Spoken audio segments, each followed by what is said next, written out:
Барлықтарыңызға сәлем, арнамызға қош келдіңіздер. Біздің кезімізде алып қашу деген бар еді ғой. 19 жасымда тұрмысқа шықтым.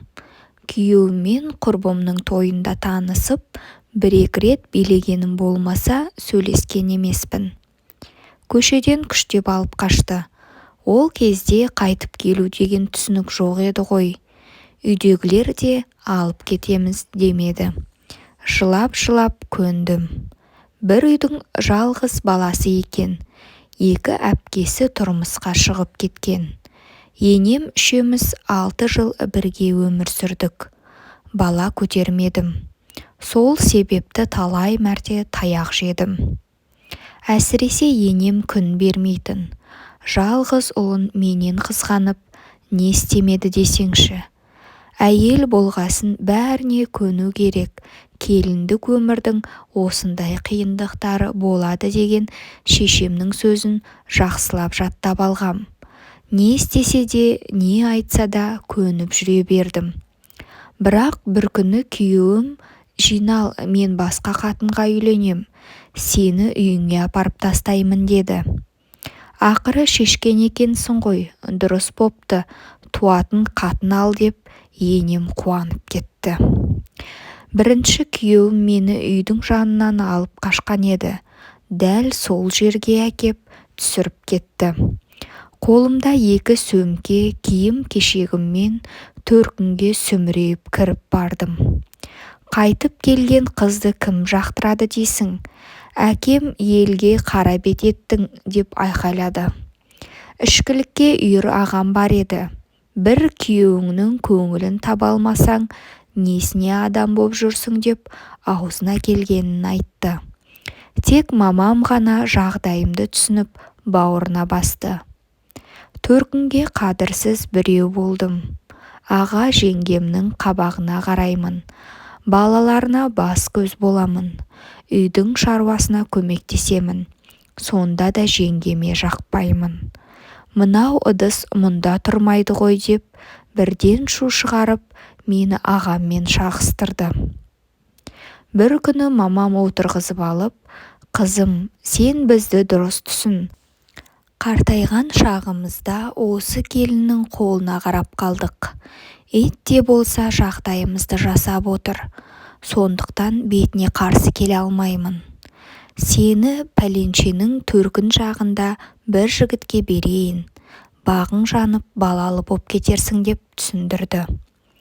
Өзім де төркінімнен, әкем мен ағамның аларған көзінен құтылғанша асық едім. Мамама бірден келісімді бердім. Танысқан жігіттің рең басы тәуірлеу болды. Бір рет үйленіп, кейін басына іс түсіп, әйелі шыдамай кетіп қалған екен. Уақыт созып қайтеміз, үйленейік деді. Осылайша келісіммен ол мені ауылына апарып, кішігірім құдайы жасап, некемізді қидырды. Басында бәрі жап-жақсы болатын. Күйеуім үйде, ауылдың тірлігі мал ғой, күні-түні қорада. Кешке қарай ауылдың өзі сияқты жігіттермен жиналып, аздап арақ ішетіні бар. Бір күні үйге өлесі мас боп келді. Келген бойда қолымнан сүйреп, шық деп анайы сөздер айтып жұлқылады. Ыдыс аяқты жуып, жан-жақты жинастырып, енді жатқам. Атам мен енем қыздарының үйінде қыдырып кеткен. Көмек сұрай қоятын ешкім болмады. Күйеуімнің сөзінен ұққаным, жігіттер боп арақ ішіп отырғанда біреуі, сенің қатының тумайтын қатын ғой, оны бірінші күйеуі үйінен қуып шығып, төркініне әкеп тастағасын, ауылдағы біраз еркек қызықтаған деп айтыпты. Басқасын естімедім, құлағым бітеріп қалған. Ондай нәрсе болған емес деп жалынып жылап жатырмын. Ішкен адам тыңдасын ба?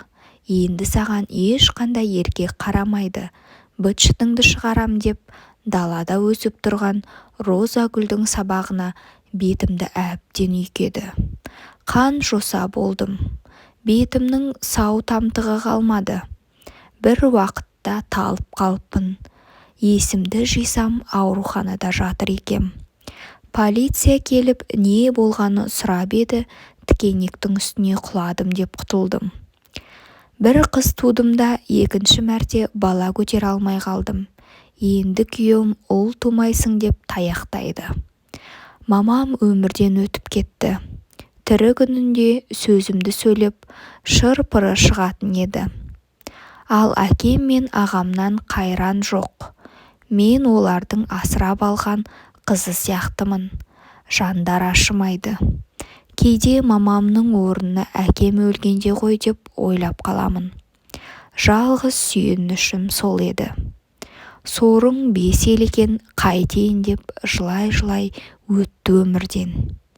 Артыңда сөзіңді сөйлейтін төркінің болса, таяққа көніп жүре берудің қажеті жоқ екен.